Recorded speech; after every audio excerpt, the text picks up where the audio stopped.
He goes on and on. But then, timed perfectly, at exactly the moment that the shots rang out, President Trump has a moment of silence for Corey Comperatore, the Trump supporter who died heroically shielding his wife and kids from the assassin's bullets.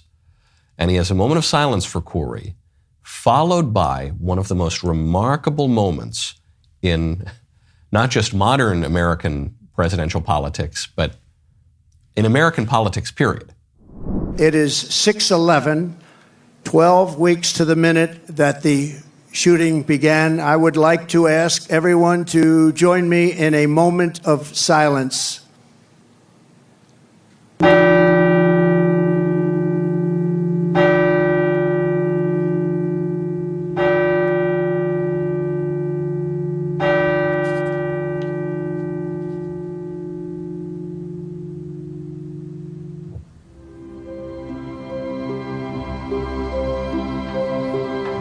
So there are no cuts in here. There was that moment of silence, the bell rings out. But this is what is really remarkable. You're hearing the beginning of what sounds like Ave Maria, and then a singer walks on stage.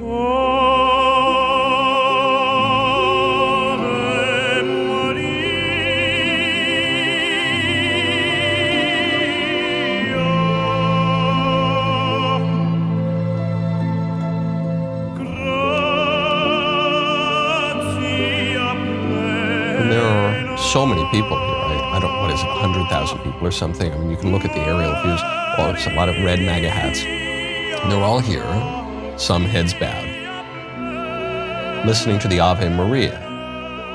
It was just the Hail Mary in Latin and put to music.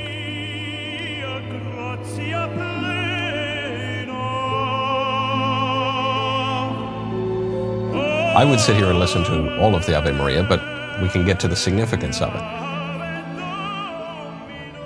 What is going on here? Is this the first time that the Ave Maria has been sung at an American political rally, at a presidential rally? I can't think of any other example. There isn't often a lot of Latin that is spoken or sung at these, much less Latin in a traditional hymn, a prayer actually, the Hail Mary, and specifically a prayer associated with Catholics. What is going on here? We'll get to that in one moment. First, though, I want to tell you about First Liberty Institute. Go to supremecoup.com/Knowles. Let me tell you about a looming threat to our constitutional republic that the establishment media won't cover. The radical left is plotting a Supreme Court coup, and they are not even trying to hide it anymore. These progressive ideologues want to eliminate the court's conservative majority by packing it with their own hand-picked justices. It is not court reform, it is a blatant power grab to get the outcomes that they want. Here's the frightening part. If one party controls the House, Senate, and presidency come January, they could restructure the court overnight. With a simple majority vote and the president's signature, their plan becomes a reality. We've already seen the playbook. Made-up ethical attacks on justices, illegal protests at their homes, and open threats from so-called representatives. It's Venezuela-style court packing, and it would spell the end of judicial independence and the rule of law as we know it. But there is hope. First Liberty is leading the charge to protect the Supreme Court from this radical plan. They are fighting to preserve the legitimacy of the court and the separation of powers that safeguards our freedoms. Don't let them Venezuela your United States. Go to supremecoup.com/Knowles, K-N-O-W-L-E-S. That is Supreme, COUP.com/Knowles, K-N-O-W-L-E-S, to learn how you can stop the left's takeover of the Supreme Court. The future of our country is quite literally in your hands. Check out supremecoup.com/Knowles, K-N-O-W-L-E-S, today. A lot of people are going to be scratching their heads as to how an apparently lapsed Presbyterian whose supporters are largely non-denominational Protestants would wind up in a field in Pennsylvania with about 100,000 other supporters listening to, in some cases singing, the Ave Maria, a prayer for all Christians, a very ancient prayer, but that is specifically associated with Catholics. Add on to that President Trump's recent social media posts. He posted on the Feast of the Nativity of Our Lady, on Mary's birthday, And he posted on Truth Social, he said, "Happy birthday, Mary." And he posted an icon, or he posted the image from the tilma of Our Lady of Guadalupe, which is this image that converted millions and millions of people in the Western Hemisphere, a miraculous image venerated in the Catholic Church. So it's specifically associated with Catholics. Then he posted later the St. Michael prayer on the Feast of St. Michael, Michaelmas, which is an ancient Christian feast celebrated not only by Catholics, also by the Eastern Orthodox and also by some Protestants, Anglicans, and Lutherans. But he posted a prayer written by Pope Leo XIII. What's going on here? Why is it the case that there seems to be such a Catholic influence, not just on the Trump campaign, but on the whole MAGA movement? Not just on the whole MAGA movement, but on conservatism broadly. I mean, J.D. Vance obviously is Catholic. Someone on the social media team would appear to be Catholic. Melania was raised Catholic. The conservative intellectual movement has been Catholic for a long time. William F. Buckley Jr., Russell Kirk, Phyllis Schlafly. I'm just naming a handful. A lot of the present people in D.C. are Catholic. A lot of grassroots. What is going on?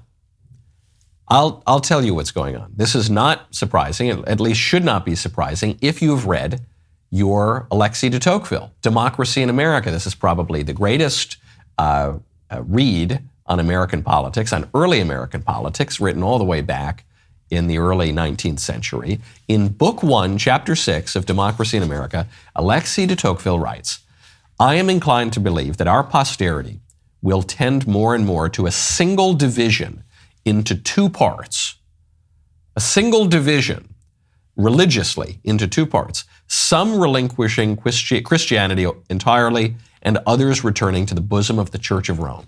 So Tocqueville famously he's a Frenchman, he comes to America, he tours around all these small little towns in New England, he travels all around America, and he writes his take on American democracy, which has been lauded ever since as one of the most insightful analyses of the American Republic.